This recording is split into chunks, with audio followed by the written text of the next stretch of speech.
Yes, hello guys. Maayong buntag. Kumusta? Welcome sa ato ang vlog karong buntaga guys. So, abi no guys, wala jud ko ka-expect guys nga tawag ni fast kayo ang usad sa akong mga followers guys, no? So, thankful kay ko guys nga wala jud ko ka-expect nga ngano nganong paspas, no? Bago lang ko nag 8k, nag 9k, nag 10k, nag 11k, nag 12k, nag 13k. Tapos karon guys nag 14k na sad ko, running for 15k na sad guys. So wala jud ko ga-expect mga guys nga mahitabo jud ni sa kuha karong mga panahon na. Na nag-PM sa kuha guys, pati naghana. So na ko nabasahan nga nag-PM karon nga mayon siya kuha nga dol.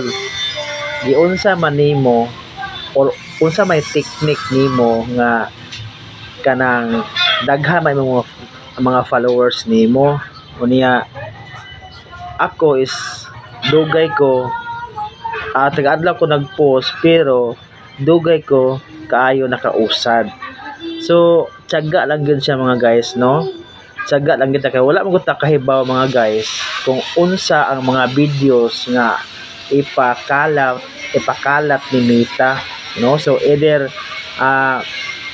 na kay mga videos nga pinandaghana o wala ta kahibaw guys nga mao dito ipakalat sa sa tag-iya sa Facebook, no? So tiyaga lang, laban lang, padayon lang kung unsa matong nasugdan.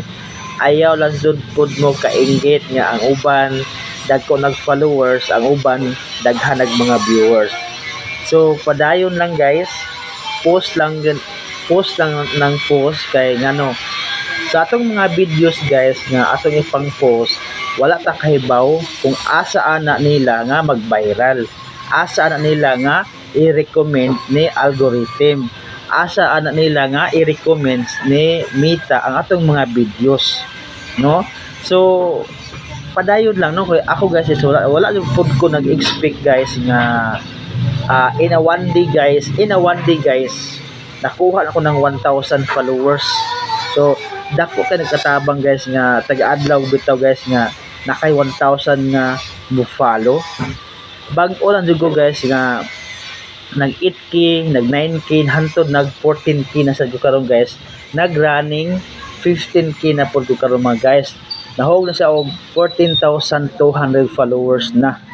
So running for 15k followers. So ayaw lang og surrender, padayon lang, no? So lingaw-lingaw ra ni ato, dala kagool, dala ambisyon nga ma-monetize ta, di ba? So mamo na tong tumong. Then di ta maguol kung daghan o kitang tanang mga tao sa kalibutan daghan ng mga vlogger.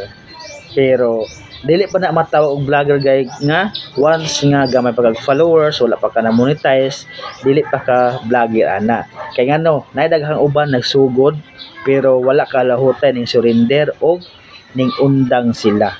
So dili na angay mabalakan kay billions ta diri sa kalibutan, no? Kung kitang mga tao naghurtag ka vlog, kitang mga billion sa mga tao sa kalibutan kung puros ta vlogger di ta angay mabalaka, no? Kaya ngano sama na guys sa mga apply kag trabaho, hashasan pa kung kinsa ang maayo, kinsa ang magpabilin o kinsa makapasar sa pag-interview para madawat ka sa imuhang trabaho. Padayon lang, ayaw kagool, kay ngano man paningkamot, dala ampo kay ang taas muhatag gina sa imuhang pabor sa panahon. Like as ako guys, wala ko ga-expect guys nga maabot ko sa punto nga akong followers 14k running for 15k. So padayon, ayaw kagool. Sama nako, naningkamot ko para mauswag akong mga followers, naningkamot po ko nga para mauswag ang akoang mga viewers. God bless us all og maayong buntag. padayon sa gisugdan ayaw og surrender.